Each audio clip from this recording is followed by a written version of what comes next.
We can recite the Pledge of Allegiance. I pledge allegiance to the flag of the United States of America and to the republic for which it stands, one nation, under God, indivisible, with liberty and justice for all. Thank you. The what? Okay, great. Thank you. Oh, thank you. Appreciate that. Okay, so the first thing tonight, we good? There you go. All right, first thing tonight is a presentation on the determination of capacity for Dan Trachis et al. Concerning a development on 202 Pennsylvania Avenue. So is there anyone that would like to approach and present to the commission? And if you would just please identify your name and address for the record.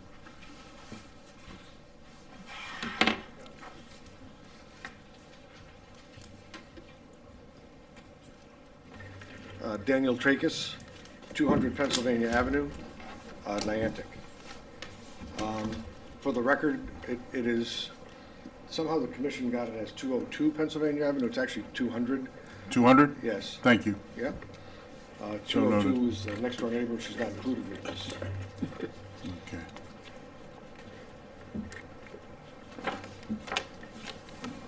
So we are applying, Mr. Commissioner and the members, we are applying for sewer allocation for a project at the property known as 200 Pennsylvania Avenue, but it encompasses about 9 different parcels, most of which are family members, family-owned family members. We have one that is not, and she's also in compliance with everything that we're doing for this project. Our current request is for 54,190 gallons of capacity, which we have done some calculation work with the help of Ben North. We were able to reduce the gallonage request considerably. This project will encompass active adult community in the foreground, as well as market rate residents in the back. When I say back, we've separated the parcels nearer to the Pennsylvania Avenue and in the rear of the property. This property had already been allocated 75,000 gallons of capacity from a previous contractor with a previous application. It was March of 2023 when that application was submitted and approved. Similar project, although it's been tapered down and slightly different, but it is housing that is by the Governor's Commission is needed in the next coming years. We've got some literature from the probably left it over there. Here it is. The regional plan of conservation and development from 2017, as well as the conservation and development policies for 2025 through 2030, list very specifically that this type of housing for active adult community, as well as for the market rate, is in housing that is definitely needed in Connecticut. So this is part of that. Part of the Commission's view.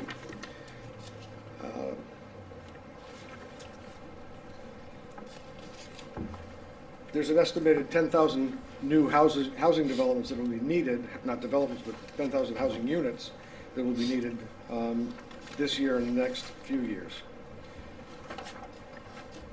So this application for this project falls within the scope of what is requested or determined by the Conservation Committee, what we need in this state.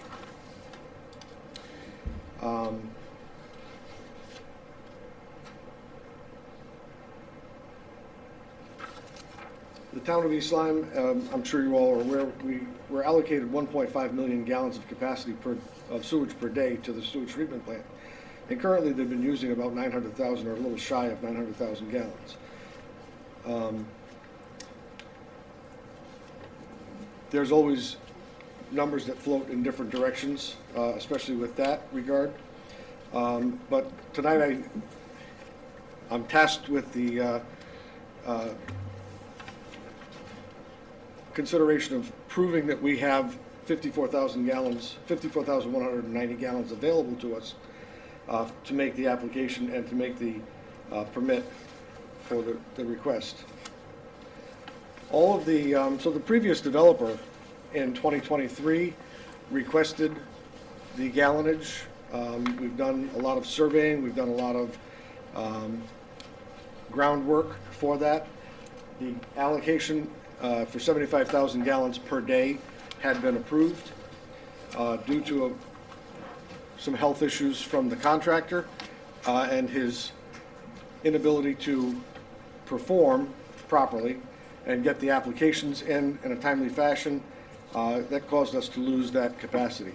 It was grandfather. It was not grandfather. It was approved for a renewal in March of 2024, and subsequently in 2025, that 75,000 gallons was returned back to the commission unused.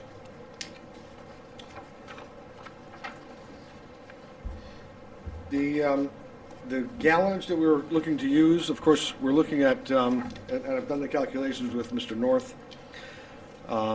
for the front portion of the two-bedroom units would be 25,460 gallons, with 400 gallons for the clubhouse. And on the rear portion, there'd be some one- and two-bedroom units with a clubhouse and the existing farmhouse also, which would take another 27,000 approximately gallons of that. Those numbers total together would be 54,190 gallons of capacity.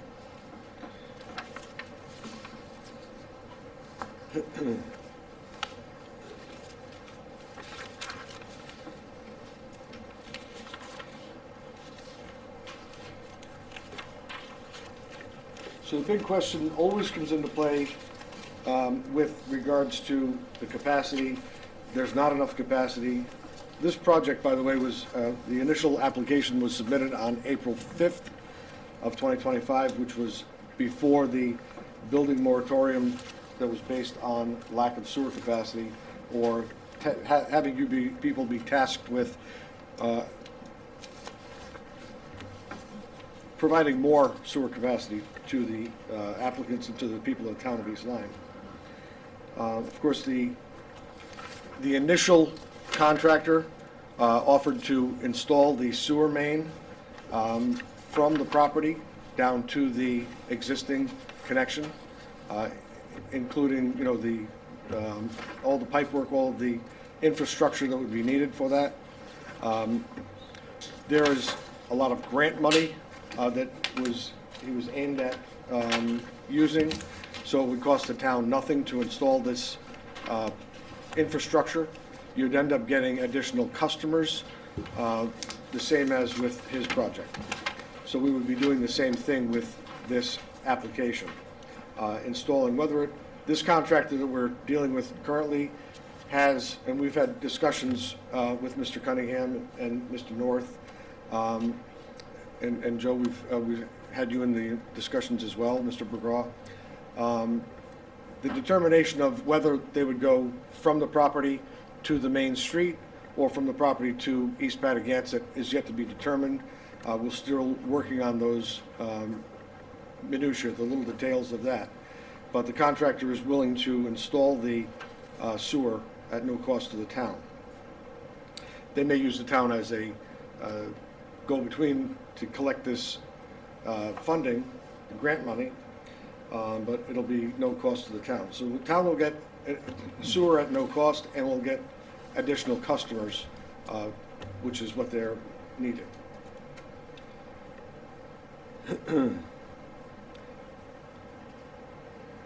The property comprises about 37 acres of property, 37 to 38 acres, I would say, of property where this project will be in place.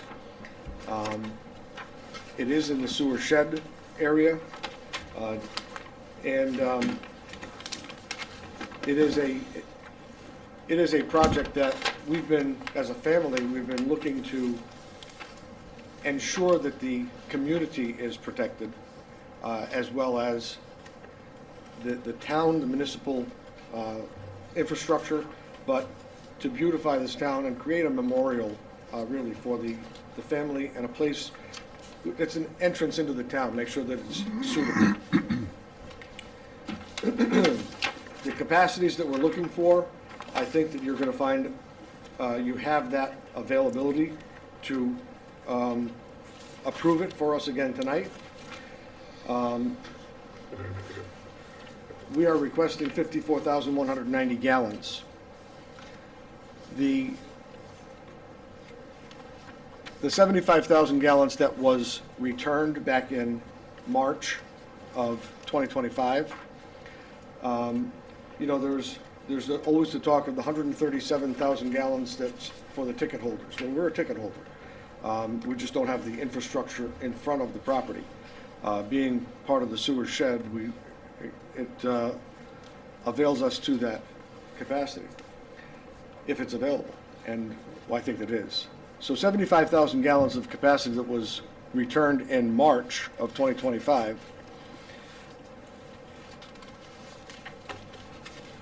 There have been this commission has granted allocation to two different projects since then. One was Parker's Place for 8,124 gallons, which was a litigation settlement, and the other was 3,250 gallons to 225 and 235 Flanders Road.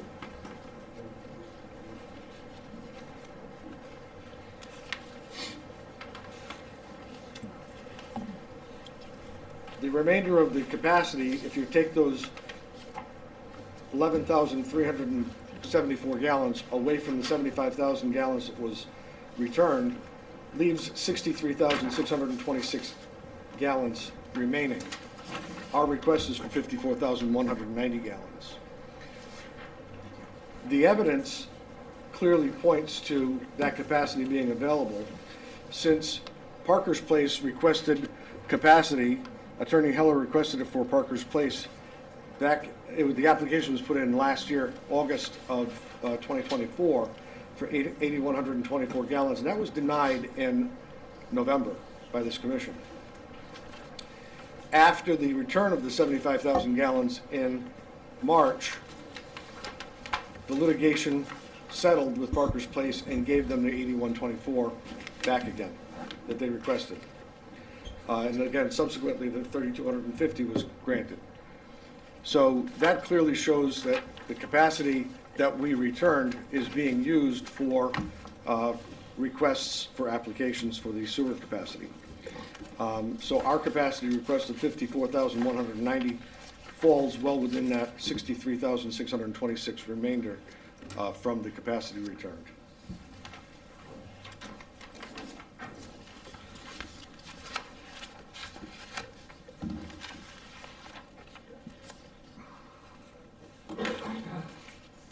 Most of the minutia of the applications have all been submitted in the previous application with Pelletier LLC for the same property. Again, it was granted, so the commission felt the validity of those applications, those submittals for the application. This project is very similar in scope, though it's a little bit smaller and needing less capacity.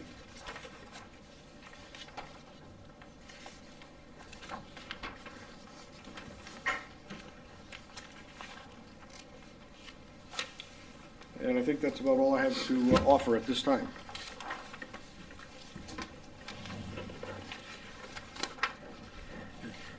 Thank you. Thank you.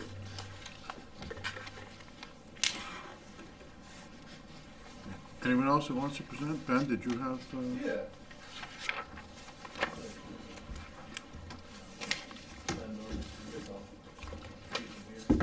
this way.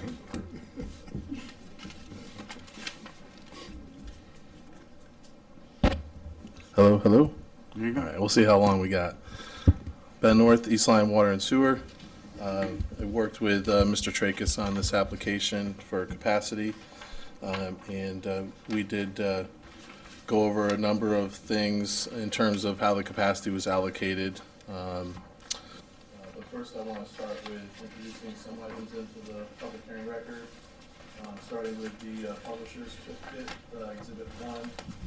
When that was introduced into the paper on September 12th, 2025. So just noting that this was a properly advertised public hearing. And that public hearing is continued until today. Exhibit number 2 is a capacity application, or I should say guidelines for our capacity application regulations. And I note that it appears the applicant has met the guidelines of the application criteria.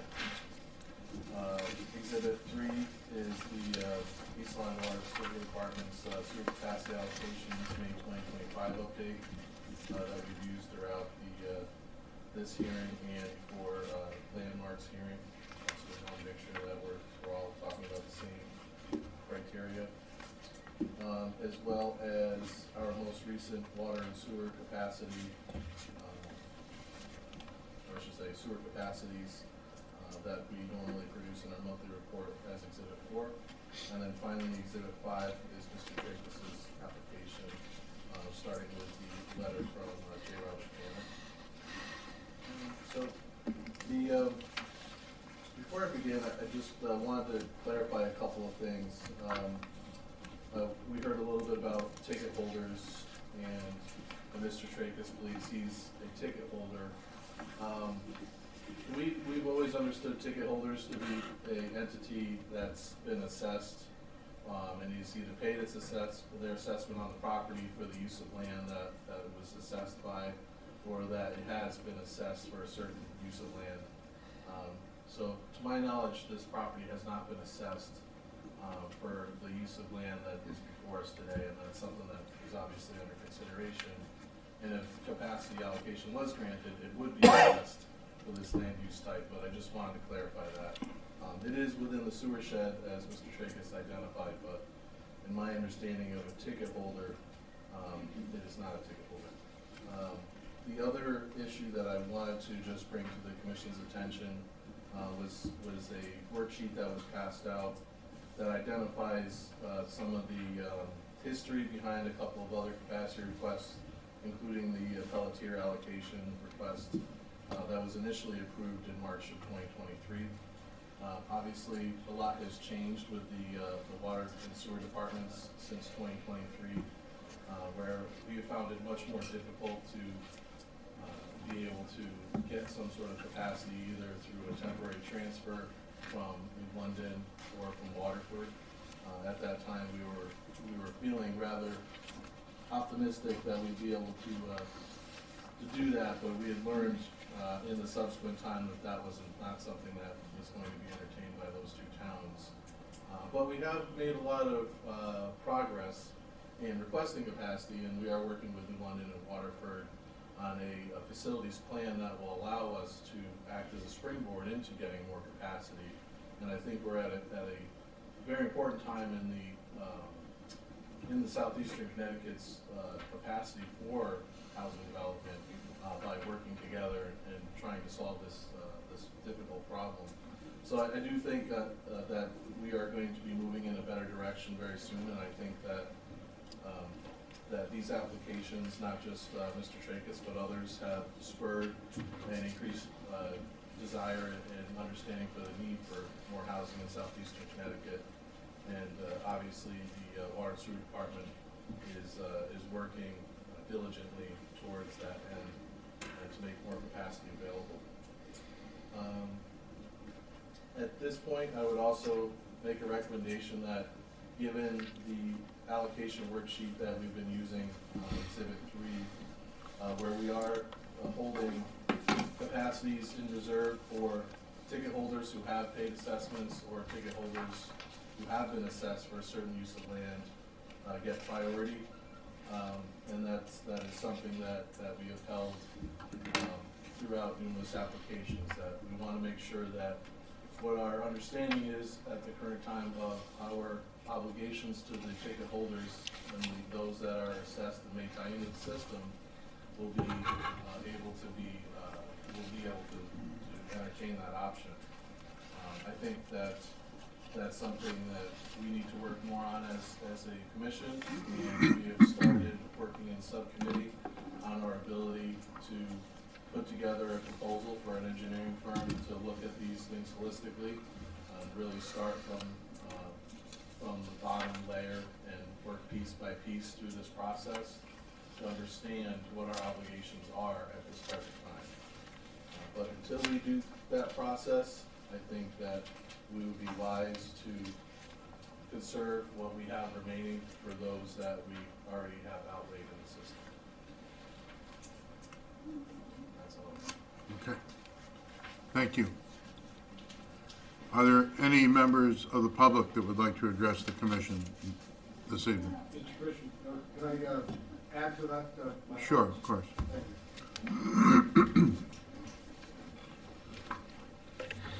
Uh, Daniel Tracus again. Haven't changed my address either. So the other thing that I needed to point out was that the requests that were submitted tonight it's a continuous of an application process, and it's an approval of the 54,190 gallons that we're requesting.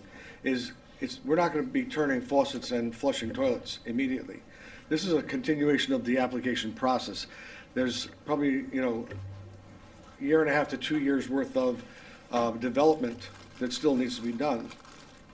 Guaranteeing the contractor that the capacity will be available for them to do this is a huge value for that process.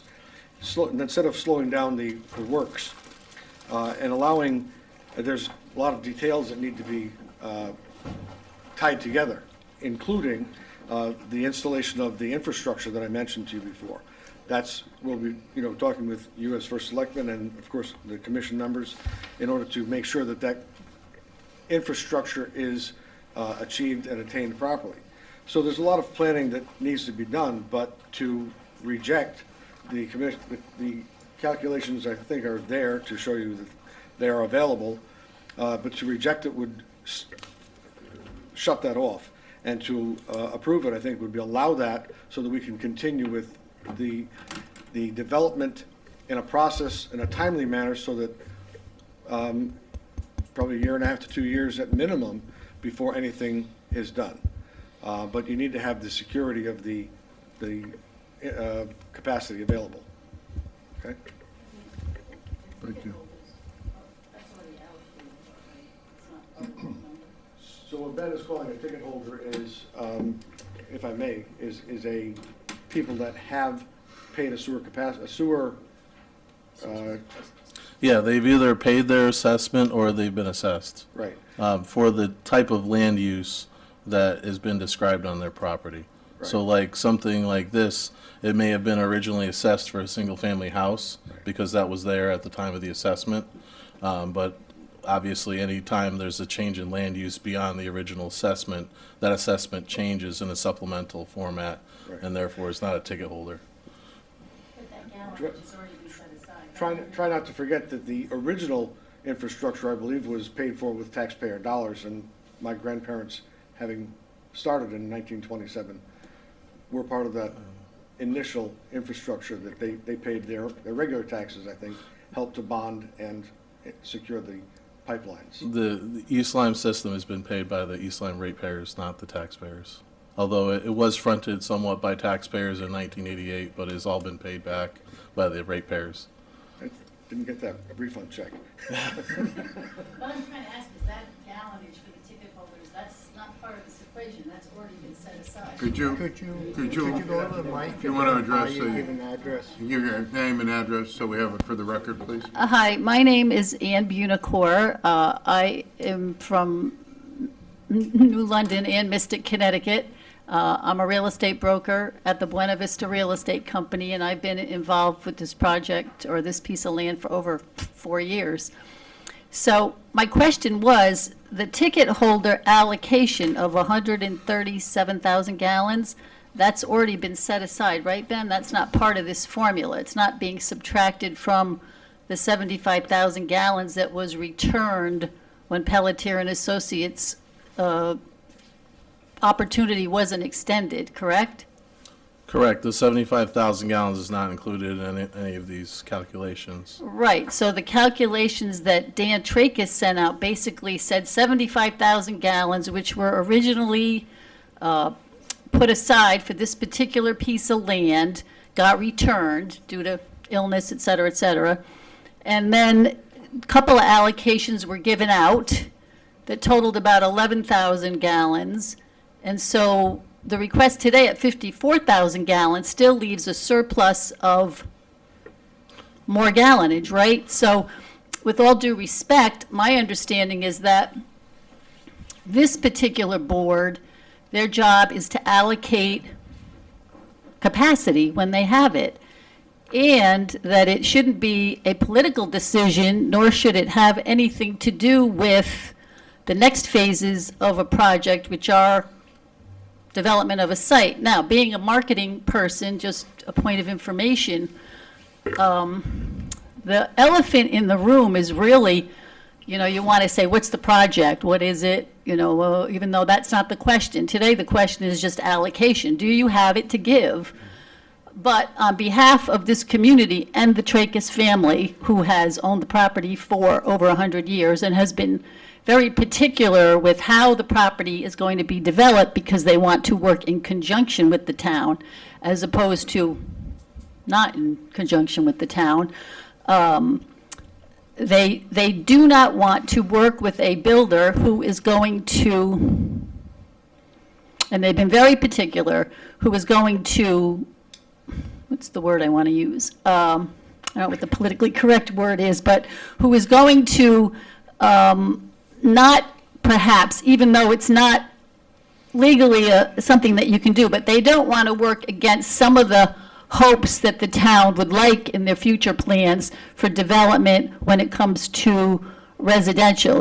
They want to work with things that the community would embrace as far as type of living, et cetera, lifestyle, enhancement of the downtown, although, again, that's not part of this meeting. So I just kind of wanted to make it clear that the allocation, based on Mr. Tracus's numbers, say there is available capacity. And so it seems that if this board's goal or job is to allocate capacity, that you have someone from the town who wants to work with the town, that this would be a good time to say yes, in addition to providing a sewer system, that is going to eventually save taxpayers money. I mean, they're all currently public information trying to put roofs on schools, I think. That's very expensive. And they're not going to want to take the money out of their pockets as time goes on. So there are a lot of advantages to tonight saying yes. And that's it. Thank you. I appreciate your listening. Thank you for your comments. And I appreciate the bringing up the allocation, or I should say the calculation that Mr. Tracus brought out. This is kind of a legal argument that has been tried before with this board, that our previous legal had made us very aware that simply because a capacity was allocated somewhere else, if there was either leftover capacity or capacity unused, that it could not simply be switched to another project.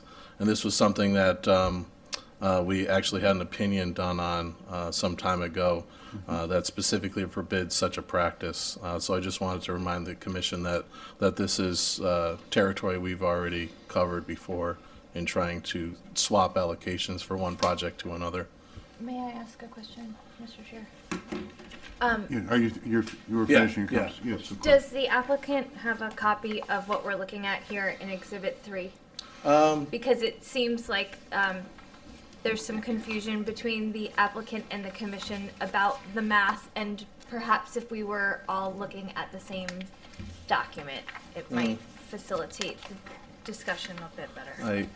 I believe we discussed it before, but I don't know what is in his possession at this time.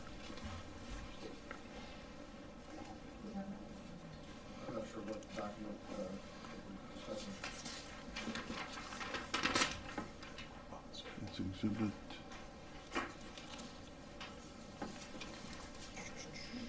So am I correct that Yes. that is Exhibit 3 in the Yeah, so- material, so it's publicly available on our meeting materials? It is, and that, it's been included in all of our public hearings to date, but can walk through it really briefly. So the 137 that the applicant had mentioned, that is what comes from this worksheet. But starting at the top with the 1.022 million gallons per day is what our actual allocation is. We don't have the 1.5 that was mentioned by the applicant. We have 1.022, or 1,022,000 gallons per day. At the time that this worksheet was created, we had a 2-year average of 770,000 gallons of usage that was used by the town, which gave us a 2-year average remaining of 252. But of that, we had 118,400 still earmarked for Landmark for their first phase of their project. And then we had in Part B numerous other developments that were either approved or under construction to be constructed, and that totaled 23,124.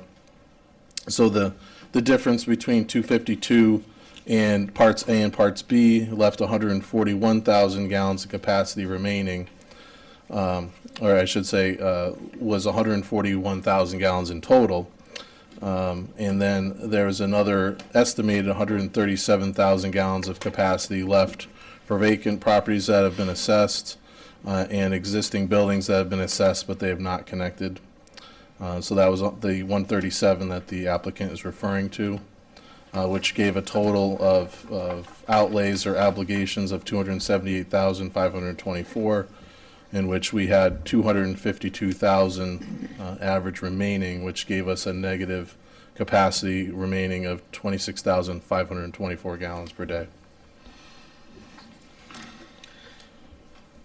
So the numbers that I provided in the little spreadsheet that I handed out, showing the 75,000 gallons that were returned to the town, it's not that it was being reallocated, and if it was being reallocated, it was being reallocated by this commission. The 8,124 gallons that Parker's Place received, they were clearly denied in November 19th of 24, and with the subsequent submittal of an application, they received that capacity this year, showing a clear track that the 75,000 gallons and the gallonage that came from it. Even that being said, the 11,374 gallons that they were granted in the last few months would still have kept this, your figures that you're using here, negative 26,000 gallons, you still would have been under the negatives. So I should just point out really quickly that these figures are actually not even included in that spreadsheet, so our capacity would be even more negative. the capacity for Parker's Place is right here, 8,124.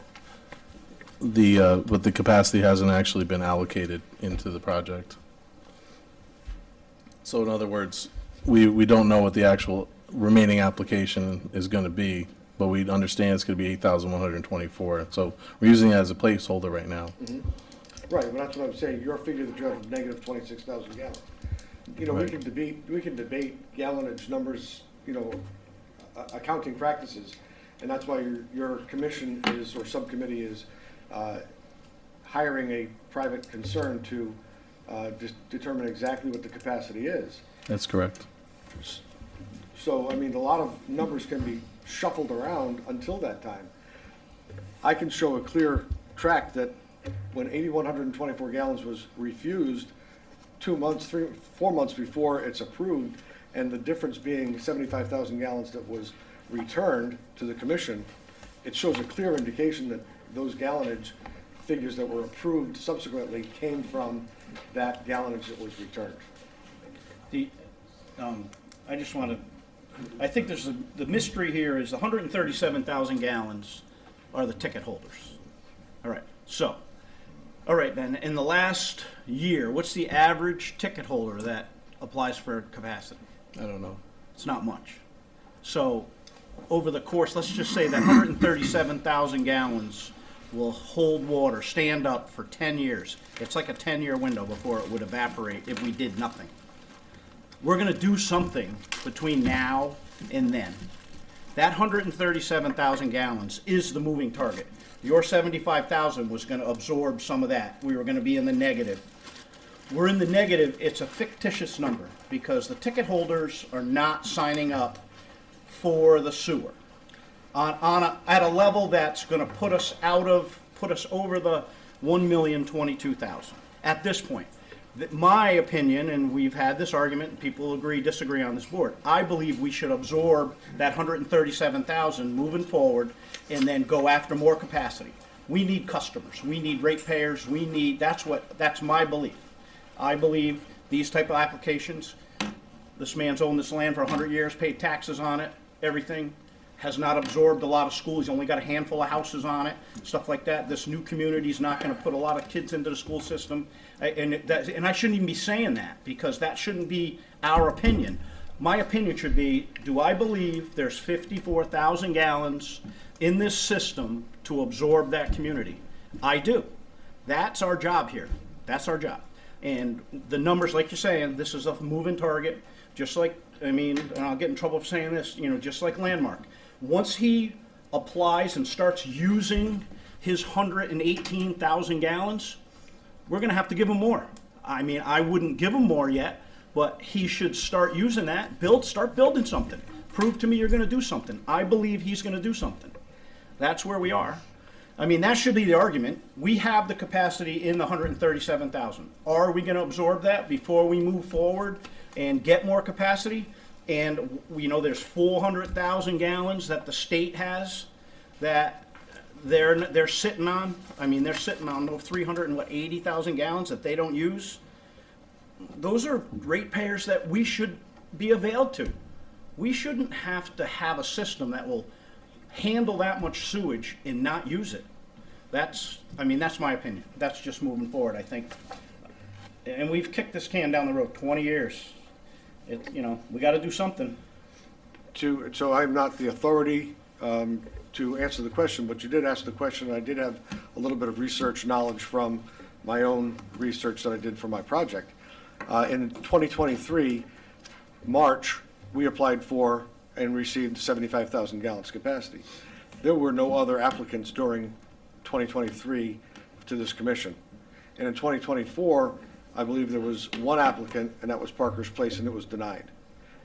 After we returned the allocation in March of 2025, there were two applicants that received capacity, 8124 and 3250.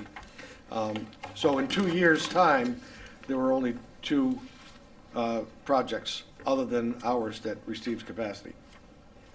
Now that doesn't say about the ticket holders who, for the 137,000 who might want to tie up their house, their 3-bedroom house, and we figured that can be 80 gallons a day. It's 240 gallons per day per house. I understand what you're saying is there's not been a big rush of, people wanting to hook up to the sewer that we have already in place. But once we put the new sewer line in, of course, it'll avail you to a lot more customers, and it will also help with the ecosystem because it'll be able to take some of the septic systems that are borderline, if not failed, but borderline, and clean up the water table. Okay, thank you.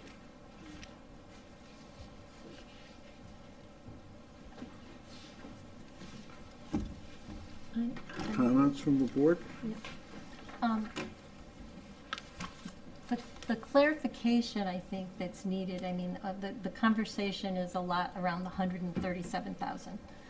And I think we should have as part of the record, if it's not already, the record of the public hearing and the discussion before the vote, when the decision was made on the 75,000 gallons that is being discussed. Because a big factor at that time in terms of allowing to dip into the, I'll call it a reserve for the, towards the 137,000, was the expectation that we would be able to purchase additional capacity from either Waterford or New London or both. And subsequently, we learned that there was not an interest in terms of either town in terms of selling capacity. And so that was a factor in all our discussions.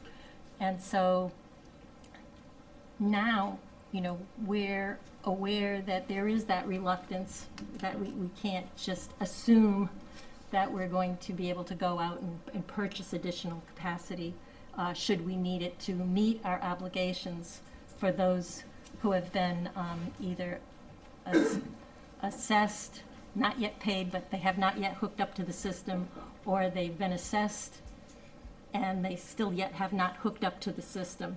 And we have a legal obligation to accommodate those folks when they're ready to come on, and we have to prepare for that.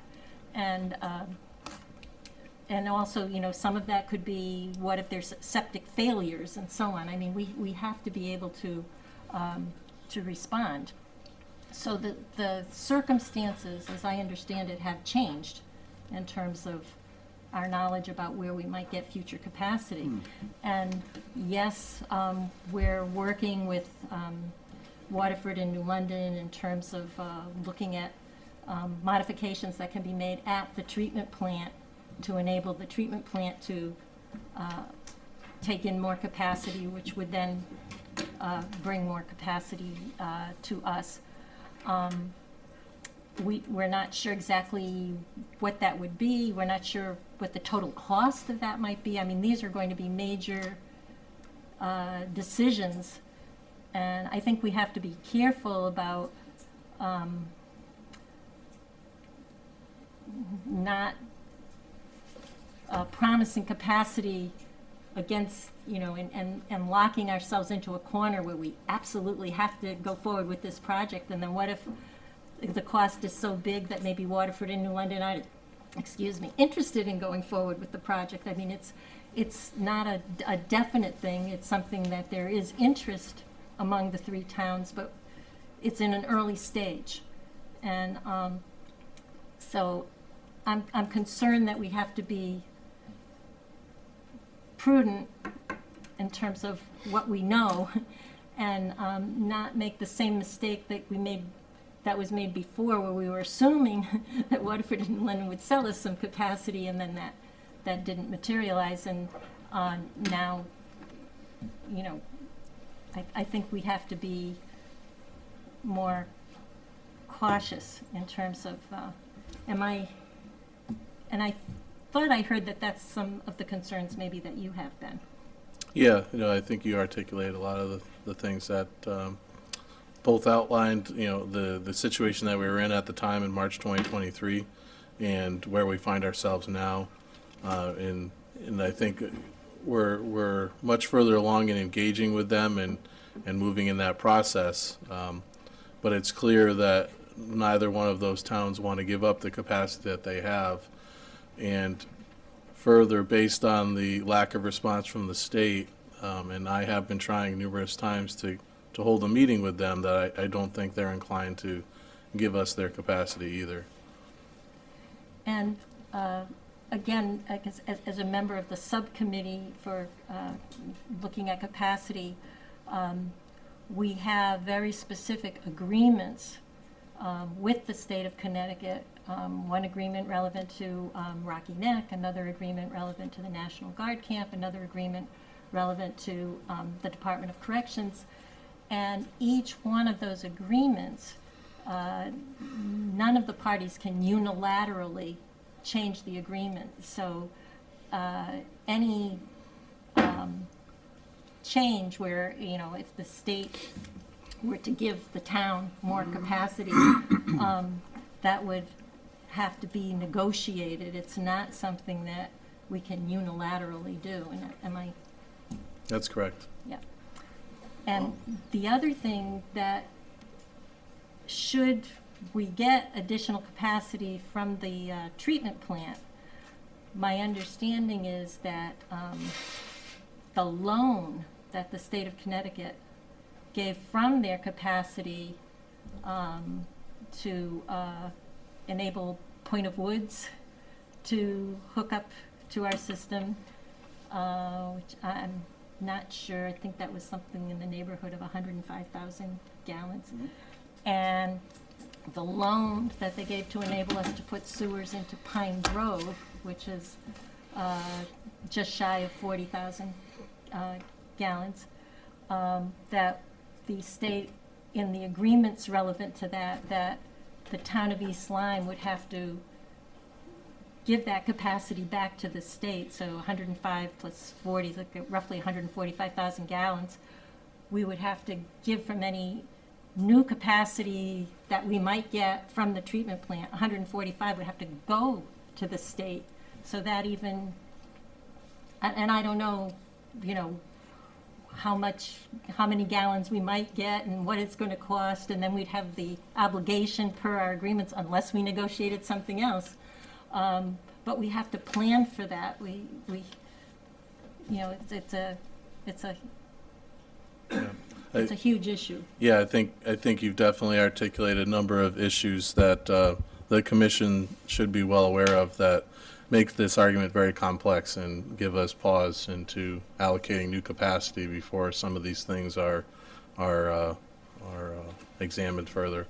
And we have to show good faith in complying with our existing agreements, and we have to show good faith in being good stewards in terms of the East Lyme residents who have been assessed and yet they're not yet hooked up to the system, and that we're keeping in mind that they might want to hook up, or they might have a septic failure and need to hook up, or whatever might occur, and that. So these are my concerns. Thank you. All right, today, Old Lyme's voting on sewers, yes or no? All right, Old Lyme votes yes. Where's the sewage going? They know something we don't? They have capacity or something? Where's their sewer going? What are they voting on? They have an Yeah, all right, They but I bought mean, capacity from bought London. 300 yeah, And London so sold them capacity. there's a way to get capacity. It's obvious. We can get capacity. It's a matter of what, when, where. That's what I'm saying, is that if they vote yes, they're coming through us, right? We have some leverage. That's a Can we- very old agreement, yes. It feels that we're moving into deliberation more than new evidence in the public hearing. Well, Would I'm we just be saying open is to that closing you're- the public hearing? There's a lot of stuff, information that should be on the table that's not. There's their capacity, their sewer's gonna come through East Lyme, right? So they have an agreement with New London, they have capacity. There's gonna be available capacity in New London. I know you've talked to them, and I know it's there, it's not gonna be cheap, but it's something that we're either gonna stop building in this town or go look for capacity. That's where we are.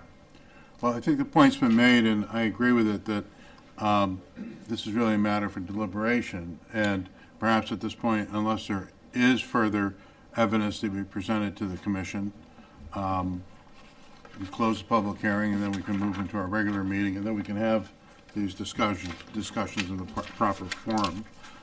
So let me ask, is there any other member of the public that would like to address the commission on the... Yes, please. If your name, please, and your address. I'm Kevin Byrne. I live on 29 Jolin Lane, Colchester.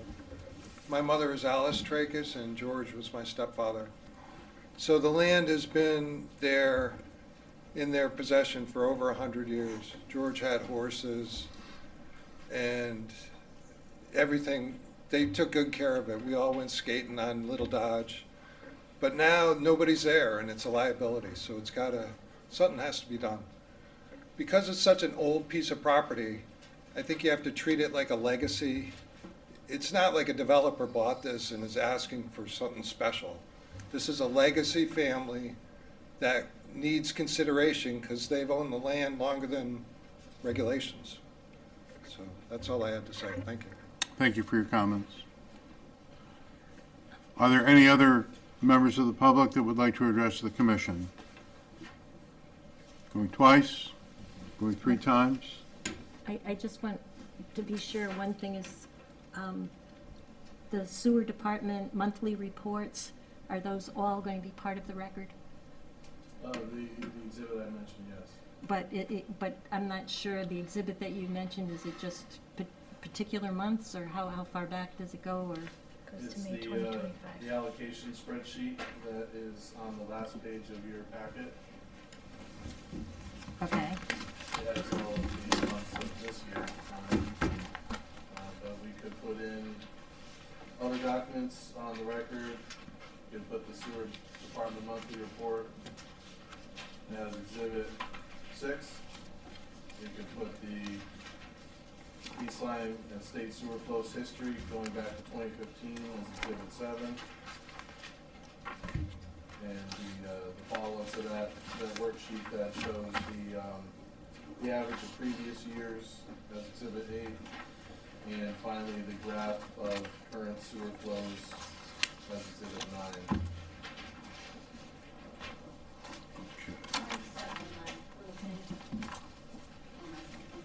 All right, just before we do that, so those are admitted to the record at this point? And Brooke, you made proper notations. Okay. And So, again, Ann your name? Bunicor again. So just would ask, with all due respect, while you're in your private deliberations, that while you explore all the what-ifs, maybes, and cans and cannots, that while you're in private session, that you explore it from all angles. I know you can't do that here in public, but the long-term effects of this particular property and the potential of it for the community based on what the owners are doing and are willing to do in conjunction with the town, so that you look at it from all angles. Thank you. Okay, thank you. just to clarify again on exhibits, because I do think it's important that we have as part of the record of this discussion, that we incorporate the record of I'll the give it all to the original clerk at the end. 75,000 discussion. Because I think that the nature of the conversation, I think it's important to have that as part of the record I'm here. sorry, I missed that part. This is what you're talking about? No, You're talking about this references the 75,000 that was originally approved by this commission for the earlier project. This references when that was returned back, in other words, because that project, for various reasons, did not go forward. But that all the, not just the discussions about when it was returned, but the discussions when the 75,000 was originally Would you, approved. are you suggesting that we put into the public record for tonight the meeting minutes from when the original Pelletier LLC allocation was voted on? Is that what you're saying? The minutes and the record, because I believe that was recorded, so I think that, so the recordings, the full record. So include that by reference? Yep, we'll include that by reference. I think that's important. 9. Thank you. Good point. Thank you. Thank you, Carol. All right, before we close the hearing, is there anyone else who would like to address the board? Anyone else? Make a motion, we close the public hearing on the project. Okay. Do I hear a second? Second. Any further discussion? All in favor of closing the hearing, signify by saying aye. Aye. Any opposed? Any abstentions? I'm going to abstain because I was not part of the original public hearing, so I'm Okay. going to abstain from the next vote as well. Okay. So we have one abstention. Thank you. All right, motion carries. We are adjourned. Anybody need a break, or just want to keep on moving? Keep on moving. All right. Okay, so I'll gavel us in. Call to order. We've already recited the Pledge of Allegiance. Do I hear a motion? This is the regular meeting of December 16th, 2025, the East Lyme Water and Sewer Commission. Do I hear a motion to approve the public hearing minutes of November 18th, 2025? So moved. Do I hear a second? Second. Any discussion, any changes or modifications, corrections? Yeah, you have me down as present. I was not present. Okay, let the record reflect that you weren't present. Any other changes? Corrections? All right. Oh, all right, you're right. Sorry. I was wrong. You had me down as absent.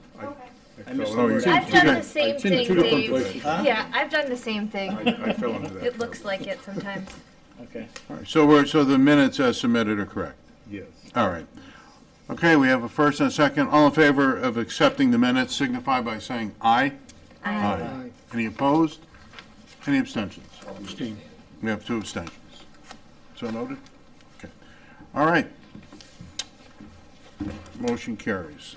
The next is, do I hear a motion for the regular meeting minutes of November 18th, 2025?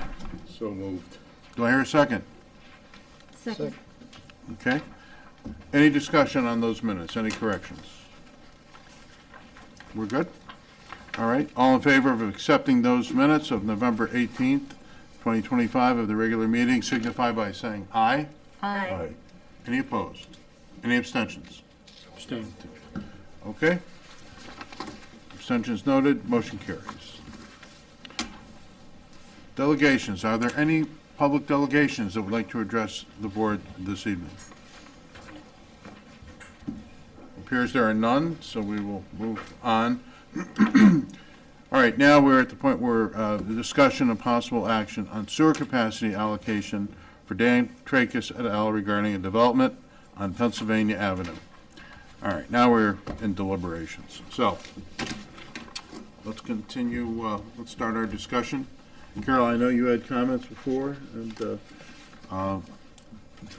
let's hear from everybody with the, let's move down the board. Well, as I stated during the public hearing, I am concerned that we have sufficient capacity to meet our legal obligations to the ticket holders. And I am concerned about the amount of capacity being requested for this project would dip pretty heavily into any reserve we have towards that 137. So that's a big concern that I have. Okay. Okay, so the way I am viewing this application is that we have a legal obligation to all groups A, B, and C on our sewer capacity allocations, right? That's our legally allocated landmark, our allocated through this commission, projects under construction, and we are legally obligated to these ticket holders whether they have connected or not. If you bought a ticket to a concert and you went late and someone said your ticket's not good anymore, we've put someone in your seat, that would be unfair and you would have a good legal case to your seat. You've already claimed it.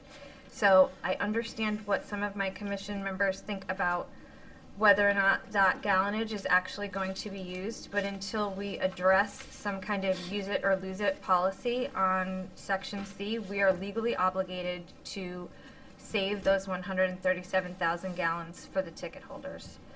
That puts us, as we see on Exhibit 3 here, over allocated by over 26,000 gallons. If we were to approve tonight's application, we would be over allocating our allotment by 80,714 gallons.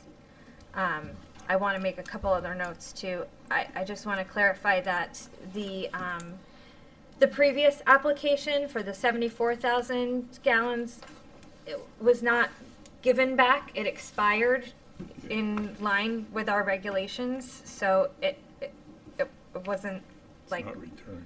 goodwill. And I'm really very empathetic to all the developers who have come before us and have watched us go through this over the last year or so.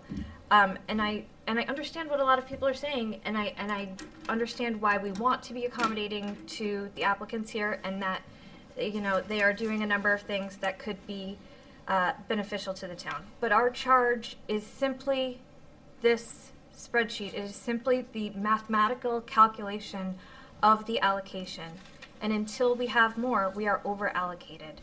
I also appreciate the comments during the public hearing about you know, the long history of this property and its owners in the town.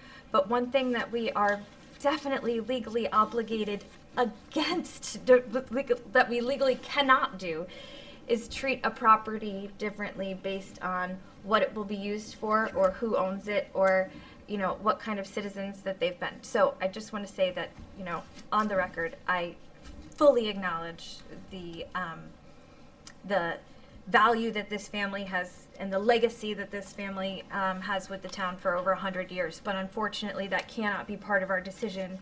And our decision is limited to the math, which to me clearly states that we cannot approve the allocation. Okay, thank you. Comments? Unfortunately, I agree with that wholeheartedly. We don't have capacity based on the calculations we have in front of us today. If that changes, whether we get more, borrow more, buy more, that's not the case today. And what we're voting on is today. We're not voting on what if, or if somebody gives us land, or capacity from somewhere else. So unfortunately, I can't vote to approve another gallon, never mind 54 gallons. Thank you. Comments?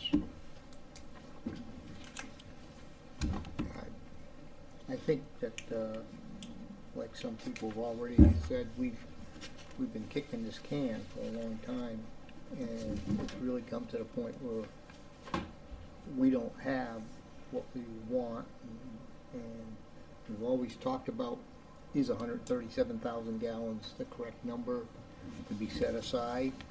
And we've talked about doing things, and it looks like we're finally doing something about that. But for 2-3 years, we've been talking about getting better numbers to ensure that 137. But until we get something better for that, or more capacity, I don't see, I hate to say it, but I don't see how we can justify giving this gallonage away. I love the pilot, the project. I've known the Tracuses for years and years. I used to play in the garage with their grandfather. My father was over there doing work on his car. But I just can't see how we can do it until we get the gallonage to provide it. Okay, thank you. Comments? Ben, you've worked with Mr. Tracus on the calculations, and you're okay with the methodology and the results of the calculations? Okay. I'm in the same camp as Dave Bond. I just don't think that 137,000 is going to be used in the next 2 years, 5 years, 10 years, 20 years. Some of it might, but what are we holding it for? It's. I think Dave once called it a phantom number, and it is. So I would vote to approve this thing, because I think we got a lot more capacity than the spreadsheet shows. The reserve that we're holding on to for assessed properties is not going to be used in any time soon. And I think it'll be years and years before that comes to fruition. And that's all I have to say. Thank you. Well, and I still think the 137,000 gallons, the way we formulated some of the vacant lots and some of the other stuff, I think those numbers are much higher than they should be. I believe that, and then two, what everybody on the commission should take into consideration too, this is the last application before the moratorium goes in. Nothing else is gonna be approved above 5,000 gallons from this point on until we do something, right? So my opinion is based on the 137,000 gallons, the moratorium which is in place, which this doesn't apply to. I think, this being a couple years out, I think we should approve this. We already approved 75,000 gallons for this piece of property. I honestly believe that in the big scheme of things, coming down the road, we're gonna get capacity. We're gonna have to one way or the other. And I also believe we can absorb the 54,000 moving forward. I understand, you know, we have the ticket holders and everything. I'm a ticket holder.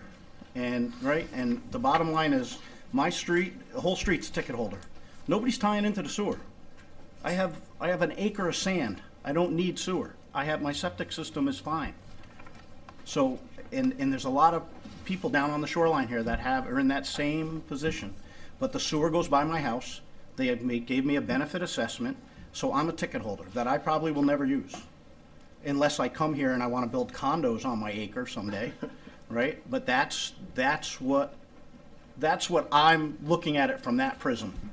And I think too, you know, we've sat here, we kicked this can down the road. We have to do something. We are not going to go get capacity, unfortunately, the way things work in government, until it's absolutely necessary. And that's where we need to do. We got to push this right down the wire here, as far as I'm concerned. Thank you. I'd like to make a motion that we approve this application. I was going to comment. Okay. Yeah, and then we can entertain the motion. You know, this is about, it's a math problem. And, you know, a lot of people have warm feelings for the Tracuses. I share those warm feelings. But it isn't about the project or the people that are proposing the project. It's about our obligations. And we have an obligation, like it or not, to the ticket holders. And we have, in the past, upheld to, I think, for the most part, that obligation. And, you know, there's this talk about, well, we gave out the 75,000 and then it was given back.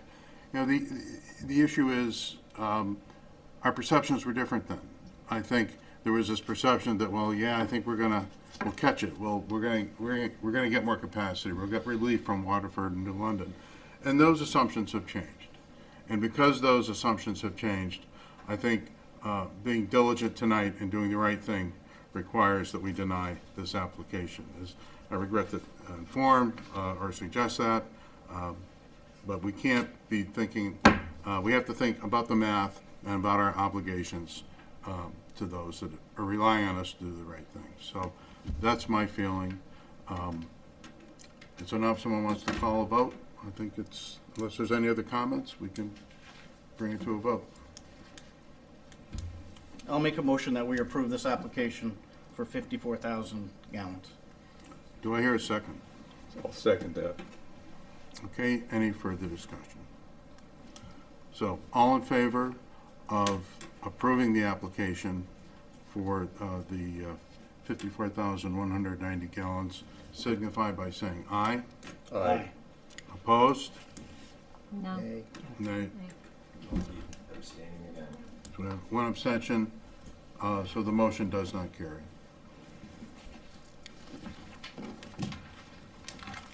Do we need the converse motion? Do we need a motion to deny it? No. I think we do. No, it can't. We should, yep. I'm gonna abstain again, but. No, do I hear a motion to deny the application for the 190,000? I'll make that motion. Do I hear a second? I'll second that. We have a second. Any further conversation or deliberation, discussion? If not, all in favor of denying the motion signify by saying aye. Aye. Aye. Opposed? I oppose. Nay. And an abstention. So the motion to deny carries. Okay. All right. Next on our agenda is discussion and possible action on the Linebacker Service Protection Program. I need to recuse myself if we are going to discuss this. Yeah, our presenter, who was gonna make it tonight and give the presentation, was not able to make it. But I did include the slideshow, at least in the packet, so you have a little bit of information to go by, but we looked to schedule her in the first meeting. Okay. So we have materials, but we're gonna mark this off on this agenda. Do you need a motion to table it till January? I don't think you need to make a motion to do anything, but can table for now, that's what. I think, yeah, I think we can just table it. Yeah, all right, we'll just table it to the next meeting. Correspondence log, let's see what we got here.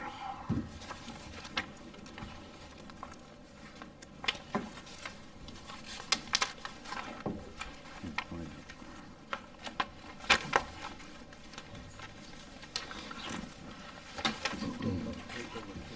Yeah, I think I almost got it. Here we go. I got it. Thank you.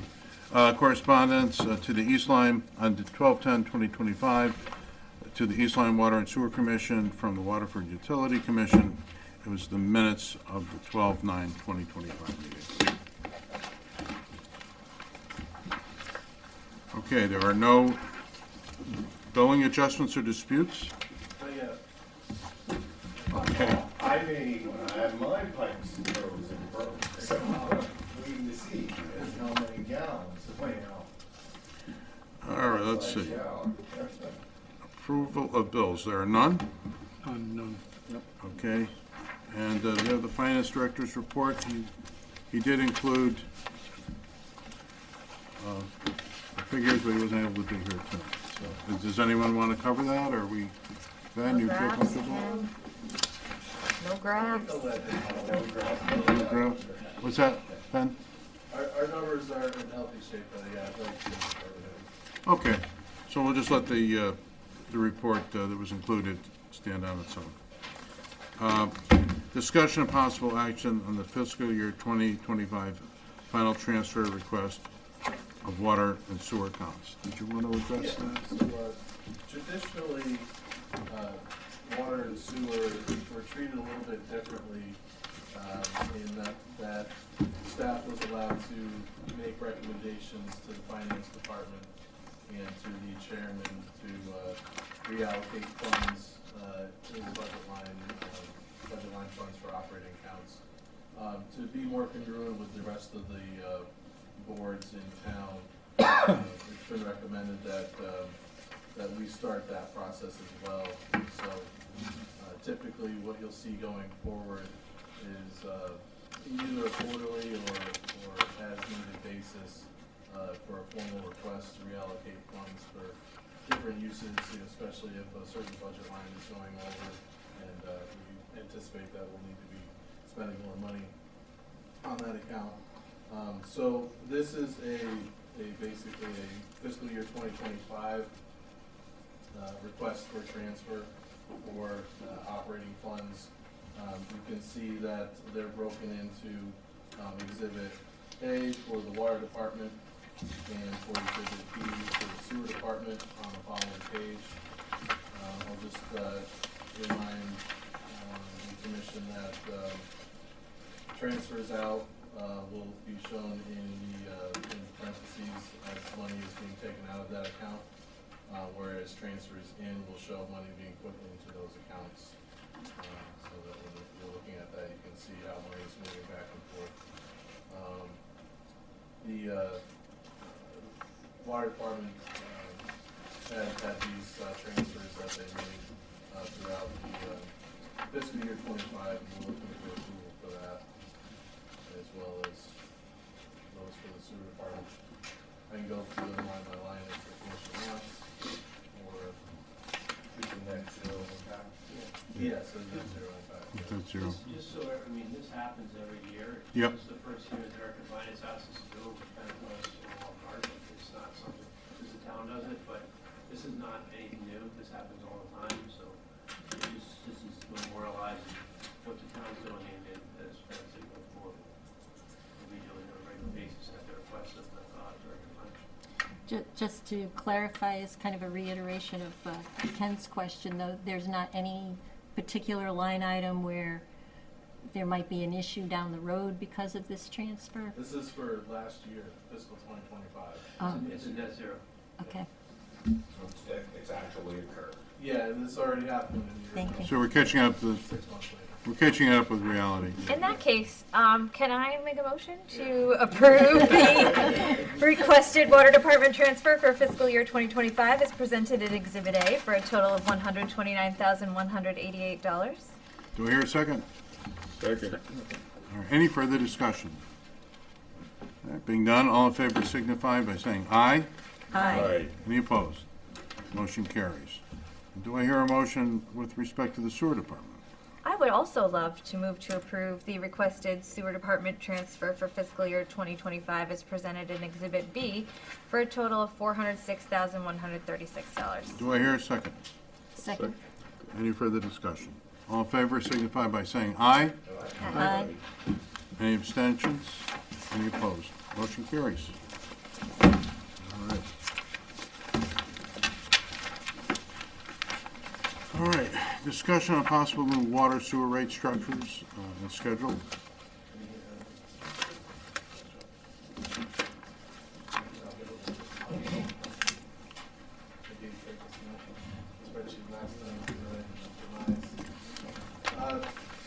Joe's gonna pass out something that we've noticed as we're looking at our water and sewer usage in November's billing cycle. And in combination of our AMI metering program Thank you. and our new billing software, we can see a lot more clearly our water users and how water is being used in our system. And we realized through this analysis, and I hope it's not something new to the commission, that we have major concern with the conservation of water usage in town, and we have for several years. That we really still have an irrigation problem in town. And we are able to go through all of the accounts and we can see residential customers versus business customers, how water is being used in various ways. And I'll just share a couple things that this spreadsheet shows. I'll jump into it a little bit. What we first did is we looked at during the 6-month period from May to October, 183 million gallons was sold to residential customers. These are customers that either are single family, are under a single meter in a condo or apartment, or are in a duplex type situation. Very few multi-families in town, but those are also included for this analysis. So any residential customer that was less than five units of living units were included in this analysis. And so we found that 183 million. We divided that up into 4 categories, or 4 percentiles, we call it quartile. And so we analyzed that about 3,500 or so, or about 3,600 of our 6,600 accounts of customers actually use less than 22,000 gallons per 6-month period.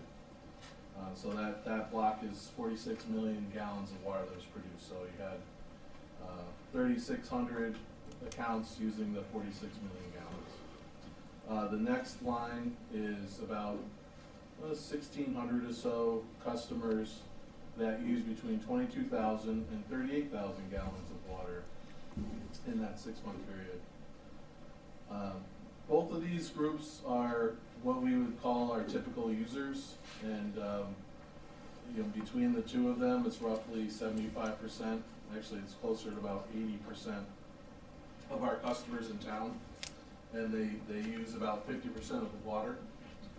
And so obviously you can tell I'm leading you into the next group, where it's kind of a mixed bag. You have a little bit of families that are using a little bit more than the norm. Maybe they have a family of 4, maybe they have a couple of teenagers that like to take showers and that sort of thing, that are on that low end of 38,000 for 6 months. And then we start to dive into customers that look like they're irrigating.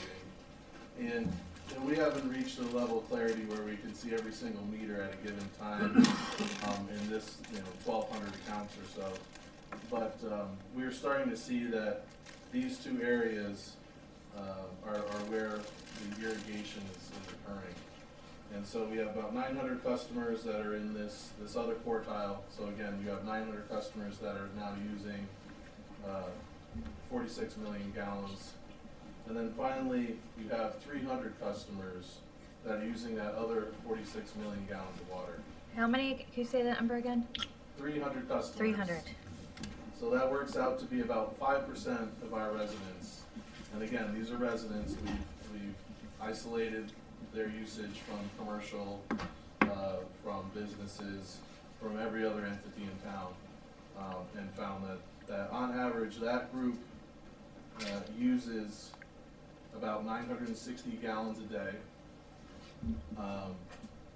and uses over 80,000 or more gallons in a 6-month period. And then the next group has about 900 accounts, and their average is still 822 gallons per day. So all told, you have about 19% of the town is using about half of the water supply. So, one could look at this and say, that's fine. We realize that customers irrigate, and we want to be able to provide potable water for that. But we've traditionally used an increasing tier rate structure, and we've done that in a way that is an attempt to encourage conservation. But unfortunately, by having all of the user groups in the same classification, you get what I call bycatch. You have residents that are using a lot of water, but you also have restaurants, and you also have businesses that are using this water for their livelihoods, for the success of their businesses. And I would think that as a utility, we should be looking at these use types in different ways. We should be looking at businesses as using the water that they need to be sustainable, to add to the tax base in town, to be successful businesses. But we also have, our residents, 81% of them that are using water in a very typical fashion, that aren't using that much water, and we're able to provide a lot of water to those customers. But then we also have this higher tier rate of customers who, rightfully so, still want to purchase water, and we still want to be able to allow them to do that. But I think we need to start to look at how we're going to allocate the resources for new supplies of water for this type of usage. And it's a conversation that I want to start having with the commission. This is the data that we're looking at, and I want to start looking at subcommittee into how we might want to look at a residential versus non-residential rate structure, and to look into that further and see what recommendations might be made out of that. This is really great, and I'm sure that the commission knows this, but just so that it's on the record, it's super common. It's kind of uncommon that we don't have different rate classes for residential, commercial, and industrial. That's kind of like what's common for everybody else. But I would just what I feel like is really compelling about this graph is, 80% of the residential customers are only responsible for 50% of the costs too that are going into these irrigators. Like, irrigation is using water that's not only been sourced, right, but chemicals to treat it, energy to pump it.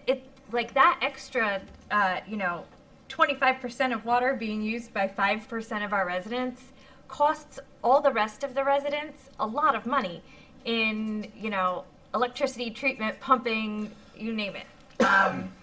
So I would be very much in support of rates that encourage residential conservation, or simply just more equitably allocate the costs of water based on who is truly using the most water.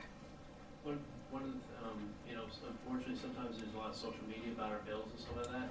It's probably the top 5%. It's all those people that are making that choice to put all that irrigation down. One of the things to tie to this is that on top of that, they're also getting a sewer bill. And then they're saying, why am I paying sewer? It's going in the ground. They're making that choice to make their grass green, so we need to get that irrigation set up. So it's not just setting the water rates up. It's actually, it's gonna take revenue away from sewer, but that's fine, because sewer shouldn't be benefiting on water's behalf. Because sewer, right now, the way the rates are set up, there's no deduct measure.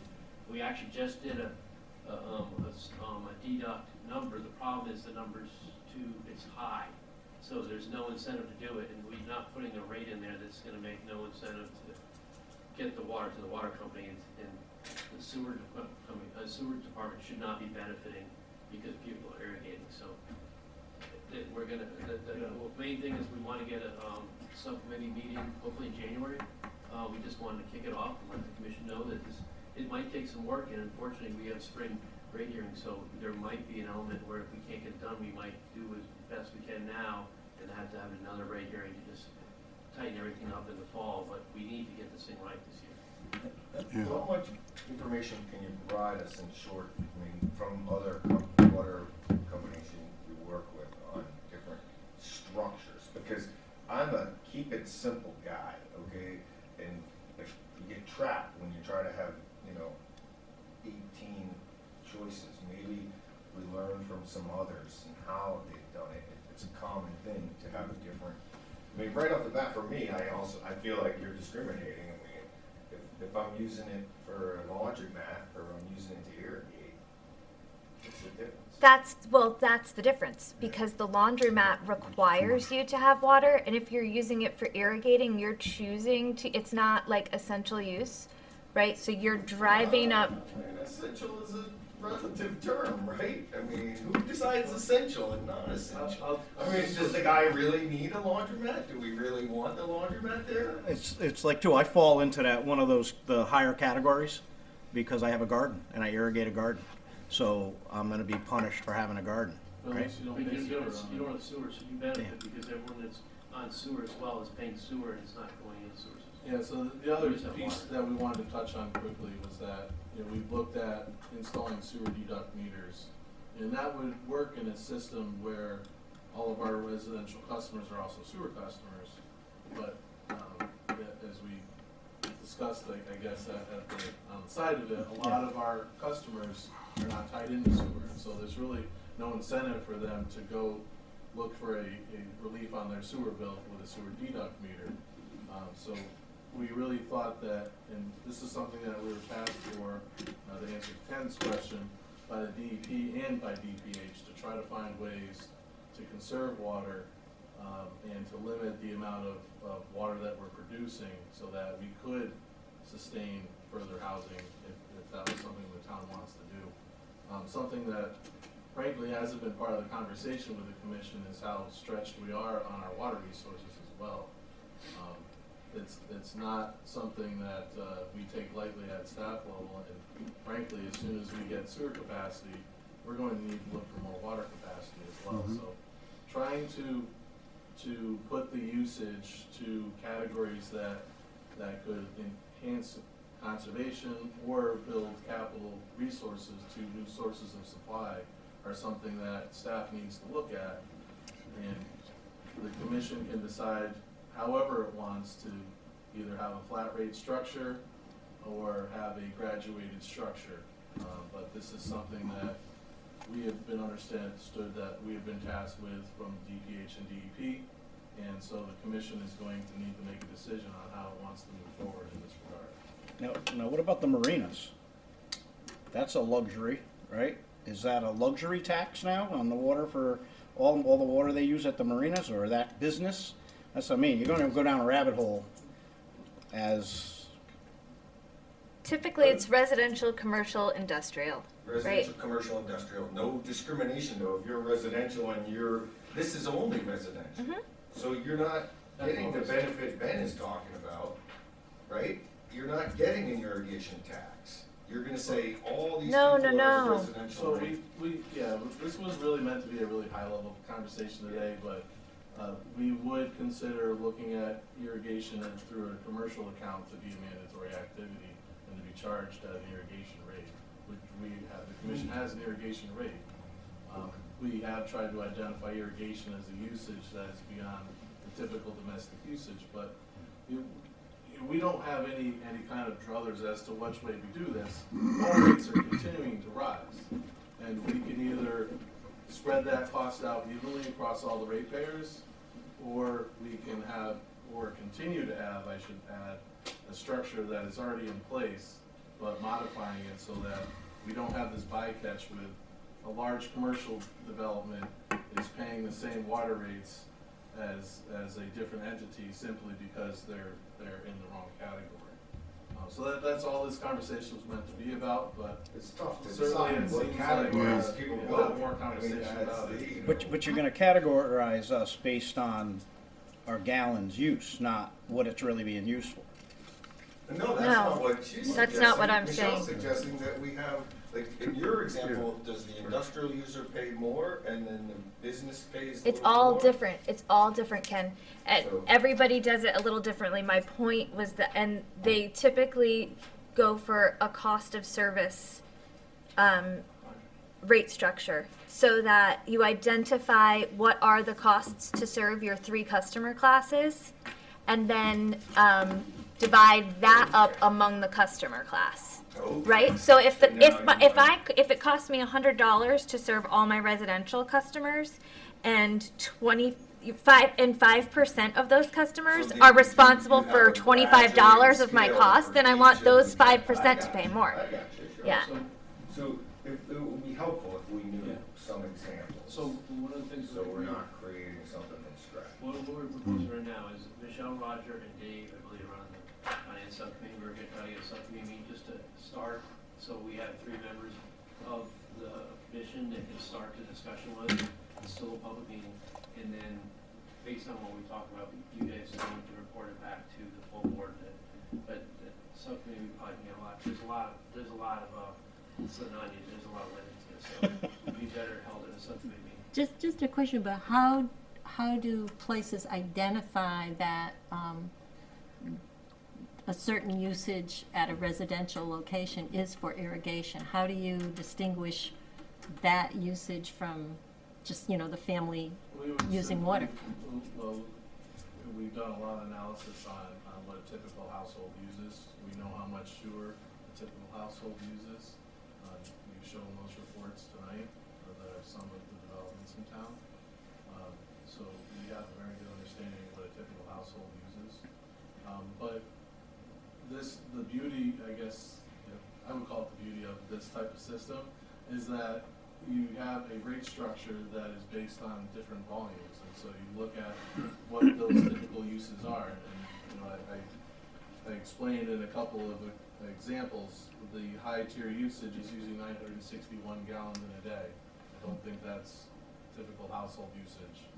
The tier down from that is using 822 gallons per day. I don't think that's typical household usage. So what I would expect to see is something in the neighborhood that we've always used, which is roughly 40,000 gallons in a 6-month period. About 87. If you're above it, Yeah. you're paying more, if you're below it, you're paying. Which is the way the current system is set up, yes. Yeah. It's just rejiggering But, the threshold. but now you want, what the goal is to capture this irrigation Well, yeah, spectrum. It's really, because we were already kind of doing that, it's actually to try to take out some of the commercials that were getting stuck into these tiers. But again, it's just an idea. The commission doesn't want us to move forward. Yeah, see, I agree that most places do it. They have a residential rate, and then it's a sliding scale based on gallonage. And then they have a light commercial. But the thing is too, is what you don't want to wander into is like, you don't want to penalize our businesses to the point of agony. I think that's what he's trying to Yeah. avoid, yeah. So, And yeah, looking at we, AMI data, I'm sorry, we can view the customer count and their water usage by hour. So a lot of times with irrigation, they typically aren't a certain way. They'll cut on at 5 in the morning, 2 or 3 days a week, every other day. And it's pretty obvious to us when they tell us otherwise, we can pull up their account and prove it one way or another. I have a teenage daughter and she can't take a 2-hour, she can't take a 2-hour shower. Like they do run out at some point, but the irrigation system can run, you know? I think we should try to put a date down on paper to try to meet before the next meeting with the finance subcommittee and suss this out a little bit, see if that's something that the committee wants to do. So I'll be reaching pick a out. date. Let's see. It's gonna be, as you said, Dave. Dave, Roger, Roger, and Yep. Michelle are on that subcommittee.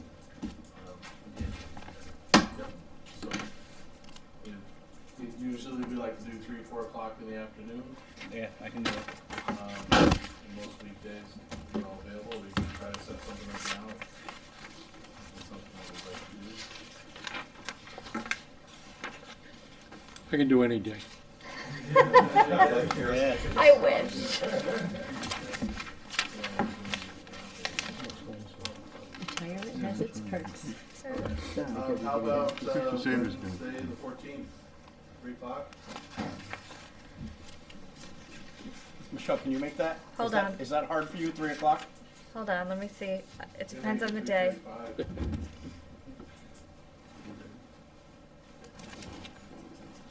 to 1?